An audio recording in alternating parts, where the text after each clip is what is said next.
Hello everyone! Magandang araw. Ito nga si Nani guys, pinagluto nga yung kanyang alaga ng hot cake. Muntik pa nga masunog, kaya nyo na guys. Dahil nga matagal-tagal din na hindi nga yan siya nakapagluto niyan at namimiss niya ng araw. Kaya pag uwi ko kagabi, binili ko nga yan siya guys ng kanyang ingredients para dyan dahil nga lulutuin niya ng araw ngayong morning. At ito nga pagdating ko guys, ayan nga at nakaluto na siya.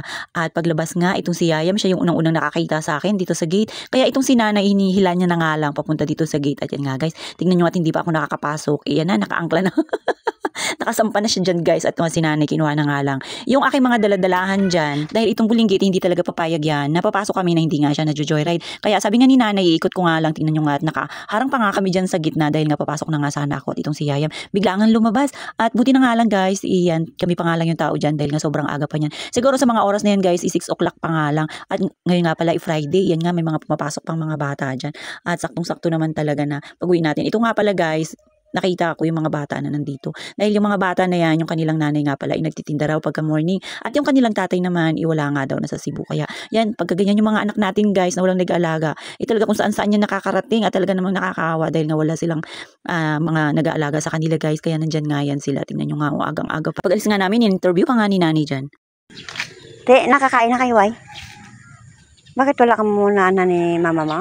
Papa mo yun, saan ba? Sa Cebu.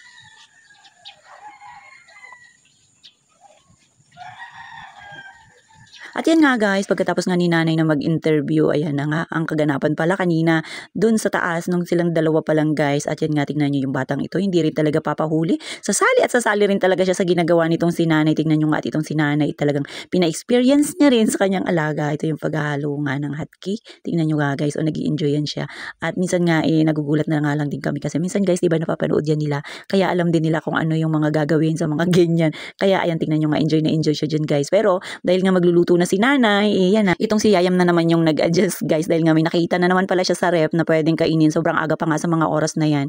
Yung tipong kagigising lang guys siya, nakaagad ice cream na naman, kaya nga lang hindi mo talaga mapigilan.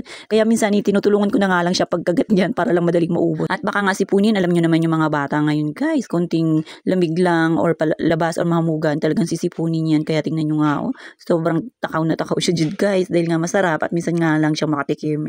Dahil nga guys, alam nyo naman pag kayong mga bata, laging ice cream, malamig, talagang malamang sisipunin, uubuhin, alam nyo naman na madaling kapitan ng sakit ito yung mga bata. At yan nga guys, ilang sandali lang, may dumating pala kaming bisita. Dumating nga pala dito ngayon si Kuya Ronnie, yung aming nagtatrabaho dito. Pero hindi siya ngayon guys magtatrabaho, may kukunin nga lang siyang mga gamit at hihingi lang siya guys ng kahoy dahil nga gagawa rin daw siya ng kanyang kama.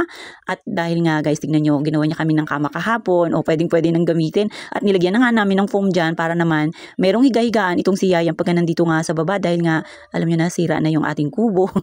At kita nyo naman itong si Yayam relax na relax nga pagka ganitong meron siyang nahihigaan, diba? So paano ba yan guys? Hanggang dyan na lang muna.